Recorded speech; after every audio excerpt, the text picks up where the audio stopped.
দলীয় ক্ষমতার অপব্যবহার করে চট্টগ্রাম জেলা পরিষদ নির্বাচনের ফল বদলে দেওয়ার অভিযোগে এবার আদালতে উঠল মামলা। মামলায় আসামির তালিকায় জেলা পরিষদের সাবেক চেয়ারম্যান সহ বাদ পড়েনি ইলেকশন মিশনের সঙ্গে জড়িত রাঘব বোয়ালদের কেউই। জাতীয় স্বাধীনতা পার্টির মহাসচিব জয়প্রকাশ নারায়ণ রক্ষিত বাদী হয়ে এ মামলা করেন আদালতে। নারায়ণের অভিযোগ, চট্টগ্রাম জেলা পরিষদ নির্বাচনে জয়ী হলেও ইভিএম-এর সুপার জালিয়াতির মাধ্যমে তাকে পরাজিত করা হয়েছে। ইভিএম-এর সুপার জালিয়াতি বদলে দিয়েছিল চট্টগ্রাম জেলা পরিষদ নির্বাচনের প্রাপ্ত ভোটের ফলাফলের পুরো হিসেব নিকেশ। হেভিওয়েট প্রার্থী নারায়ণ রক্ষিতের প্রাপ্ত ভোট পেয়ারুলকে দেখিয়ে বিজয়ী ঘোষণা করে চট্টগ্রামের রাজনৈতিক ও প্রশাসনের রাঘব বোয়ালরা। প্রতিকার পেতে এবার চট্টগ্রাম আদালতে যান জয়প্রকাশ নারায়ণ রক্ষিত। মামলায় আসামির তালিকায় রয়েছে রাঘব বোয়ালরা।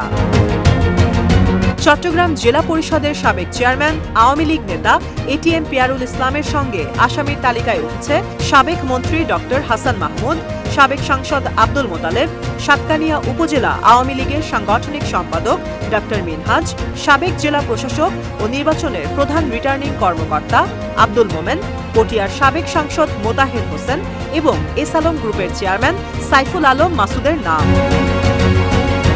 চট্টগ্রাম চিফ মেট্রোপলিটন ম্যাজিস্ট্রেট ১-এর আদালতে ১৯ নভেম্বর মামলাটি দায়ের করেন চট্টগ্রাম জেলা পরিষদ নির্বাচনে চেয়ারম্যান প্রার্থী নারায়ণ জয়প্রকাশ নারায়ণ রক্ষিত। মামলায় অজ্ঞাত আসামি করা হয় আরও ৫০ থেকে ৬০ জনকে। আদালত মামলাটি আমলে নিয়ে গোয়েন্দা পুলিশকে তদন্তের নির্দেশ দেন। মামলায় বলা হয়, ২০২২ সালের ১৪ সেপ্টেম্বর সকাল ১১টায় চট্টগ্রাম জেলা পরিষদ নির্বাচনে চেয়ারম্যান পদে মনোনয়ন ফর্ম জমা দিতে যান জাতীয় স্বাধীনতা পার্টির মহাসচিব নারায়ণ রক্ষিত। এ সময় প্রতিদ্বন্দ্বী প্রার্থী আওয়ামী লীগ নেতা এটিএম পেয়ারুলের নির্দেশে আসামিরা নারায়ণ রক্ষিতকে মনোনয়ন জমা দিতে বাধা দেওয়ার পাশাপাশি হুমকি ধামকি দেন। তড়িঘড়ি করে মনোনয়নপত্র জমা দিয়ে বের হলে নারায়ণ রক্ষিত এবং তার সমর্থনকারী আক্তার কালাম ও প্রস্তাবকারী আবু তাহেরের ওপর দেশীয় অস্ত্রশস্ত্র নিয়ে হামলা চালান আসামিরা। এ সময় নারায়ণ রক্ষিত সহ প্রস্তাবক ও সমর্থক দৌড়ে পালিয়ে প্রাণে বাঁচেন। ঘটনার দিন সন্ধ্যায় আক্তার কালাম ও আবু তাহেরকে অপহরণ করে ফটিকছড়ির জঙ্গলে নিয়ে যান আসামিরা। পরে নারায়ণ রক্ষিতের তৎপরতায় আসামিরা তাদের ছেড়ে দিতে বাধ্য হন। মামলার তথ্যসূত্র বলছে, ২০২২ সালের ১৭ অক্টোবর চট্টগ্রাম জেলা পরিষদ নির্বাচনে ২,৭৩০ ভোটার ভোট দেন। এর মধ্যে মোটরসাইকেল প্রতীক নিয়ে নারায়ণ রক্ষিত ২,৫৬৭ ভোট পেয়ে জয়ী হন। কিন্তু ইভিএম-এর সুপার জালিয়াতিতে বদলে দেওয়া হয় ফলাফল। নারায়ণ রক্ষিতের প্রাপ্ত ভোট দেখানো হয় ১২৪। কারচুপি করে আওয়ামী লীগ প্রার্থী এটিএম পেয়ারুল ইসলামকে আনারস প্রতীকে বিজয়ী ঘোষণা করা হয়। এ সময় কারচুপির এই ফলাফলকে চ্যালেঞ্জ করলে নারায়ণ ও তার সমর্থকদের শারীরিক মানসিক নির্যাতনের মাধ্যমে নির্বাচনী এলাকা ছাড়তে বাধ্য করা হয়।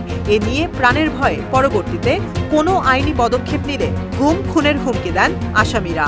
জাতীয় স্বাধীনতা পার্টির মহাসচিব ও মামলার বাদী জয়প্রকাশ নারায়ণ রক্ষিত বলেন, জনপ্রিয়তায় পেয়ারুলের চেয়ে এগিয়েছিলাম। পেয়ারুল দলীয় শক্তির অপব্যবহার করে ভোট ডাকাতির মাধ্যমে নির্বাচনকে কলঙ্কিত করে জেলা পরিষদের চেয়ারম্যান হন। তিনি বলেন, আমি নির্বাচনে লড়তে না পারার জন্য বিভিন্ন প্রচেষ্টার পরও আটকাতে না পেরে পেয়ারুল গুন্ডা বাহিনীর মাধ্যমে ইভিএম জালিয়াতি করে।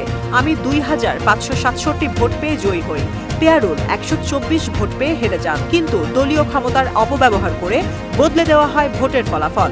আমার প্রাপ্ত ভোট পেয়ারুলের দেখিয়ে তাকে জয়ী ঘোষণা করা হয়। এসব বিষয়ে নির্বাচনে দায়িত্বপ্রাপ্ত কর্মকর্তাদের অভিযোগ দিয়েও কোনো প্রতিকার পায়নি।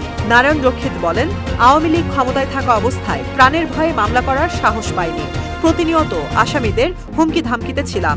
রাজনৈতিক পট পরিবর্তনের পর মামলা করতে পেরেছি। এখন আমি ন্যায় বিচার চাই। জনগণ যেহেতু আমাকে পছন্দ করে, আমার জনপ্রিয়তা, আমি যে ভোট পাইছি ও ভোটগুলো দলীয় সরকার ওই সন্ত্রাসী কুখ্যাত পেয়ারুলকে দেখাইয়ে আমার ভোট ওর নামে দেখিয়ে ওর ভোটটা আমাদের দেখাইয়ে ইভিএম জালিয়াতির মাধ্যমে অবৈধ পেয়ারুলকে জেলা পরিষদে বসেছে।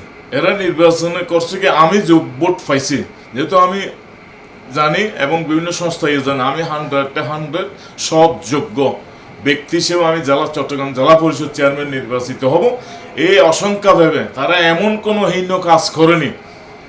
আমার পরিবার জিম্মি, আমাকে মেরে ফেলার জন্য, আমার ছেলেকে নির্যাতন, এটা কল্পনা করা যায় না। 5 আগস্ট ছাত্র জনতার অভ্যুত্থানে আওয়ামী লীগ সরকারের পতনের পর চট্টগ্রাম জেলা পরিষদের তৎকালীন চেয়ারম্যান এটিএম পেয়ারুল ইসলামকে অপসারণ করা হয়। 18 আগস্ট স্থানীয় সরকার মন্ত্রণালয়ের এক প্রজ্ঞাপনে তাকে অপসারণ করে দায়িত্ব দেওয়া হয় চট্টগ্রামের অতিরিক্ত বিভাগীয় কমিশনার মোহাম্মদ আনোয়ার পাশাকে। বর্তমানে চট্টগ্রাম জেলা পরিষদের চেয়ারম্যানের পদটি শূন্য রয়েছে। আলোকিত চট্টগ্রাম নিউজ ডেস্ক।